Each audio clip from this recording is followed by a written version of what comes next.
This is solving quadratic equations by completing the square. And this method is generally used when you can't factor or when you can't use the square root property immediately like we did.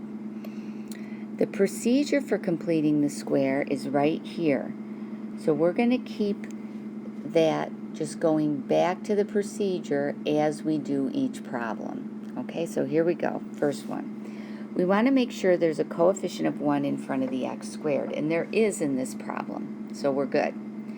Then we want to get all the variables to one side, all the constants to the other.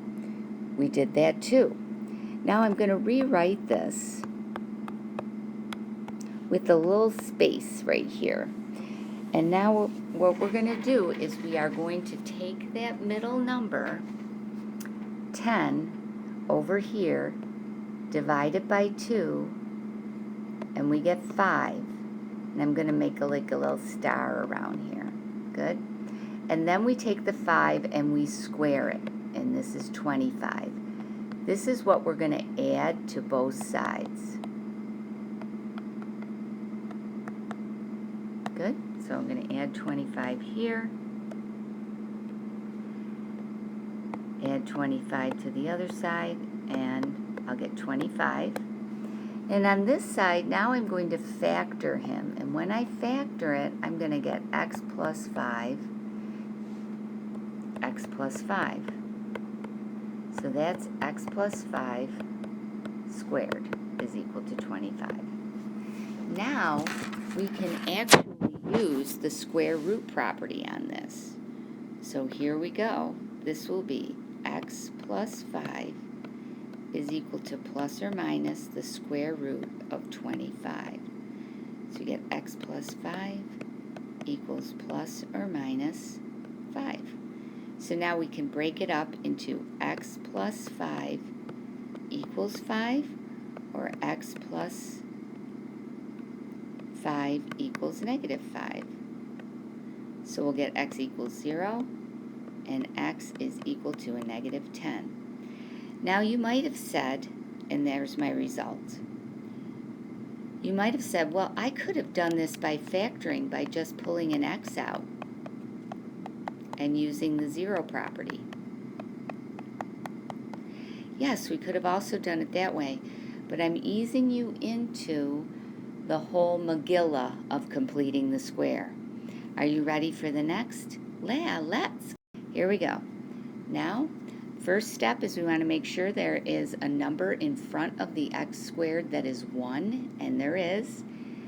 I'm going to bring the constants over to the other side.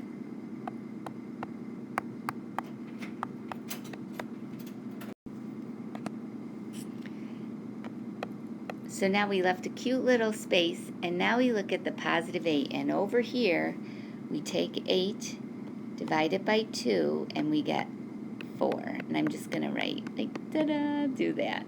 And then we take 4 and we square it, and we get 16. That's what we're going to add to both sides. Cool? So we're going to add 16 to both sides. And then I'll get 12 here. And then this will factor into x plus 4 squared. Hence the name completing the square. Because if you think about it, it'll be x plus 4 times x plus 4 when you factor that. Okay, now I'm going to take the square root of both sides. So when I do that, I'm just going to refresh your memories here. We go plus or minus the square root of 12. So I get x plus 4 is equal to plus or minus, okay, you guys, this square root of 12, I'm going to simplify that.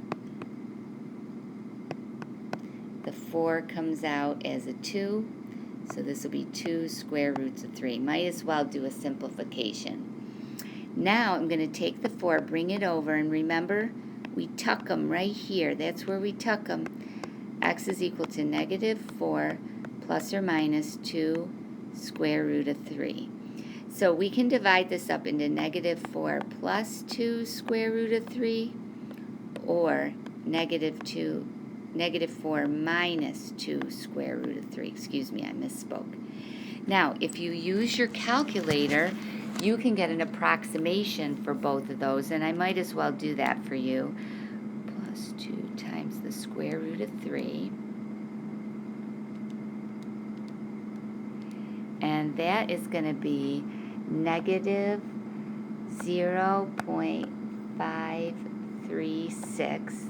That's approximation. And then the other one is going to be negative 7.464, and that's an approximation. So these are exact, and these are approximate. So you know, if they want an approximate, you just start throwing your answer in the calculator. If they want exact, you just leave it as is. Let's do another one. Oh, this is a nice one. Okay, so I'm going to get the 10 over to the other side. So you get x squared minus 3x is equal to negative 10. So now what we're going to do is we take the negative 3 and divide it by 2. So that's really negative 3 over 2, and we put a little, yay, I call that my magic number. And then I'm going to take that negative 3 halves and square it, so I get 9 over 4, because negative 3 times negative 3 is 9. 2 times 2 is 4. So I'm going to add 9/4 to both sides. Perfect? Fantastic. Now you might say, oh, how am I going to factor this sucker? Well, if I'm going to factor it, it's going to factor into x. Now, this will, if you use this little cute number right here, negative 3 halves, it's negative 3 halves squared. Okay, if you think about it, I'll do it down here and then I'll erase it. X take away 3 halves times x take away 3 halves. When I do that, I get x squared minus 3 halves x. The inside is minus 3 halves x plus 9/4. When you add negative 1.5 and negative 1.5, you get 3, right? So that checks out. So I'm going to erase it. It checks. We're happy. I'm going to get my little eraser out and erase it. But I just wanted to show you that, you guys. And now, let's take a look at the next side. If I'm going to add these up, this is kind of a nice review of addition. It's going to be negative 10 over 4 will be negative 40 over 4 plus 9 over 4.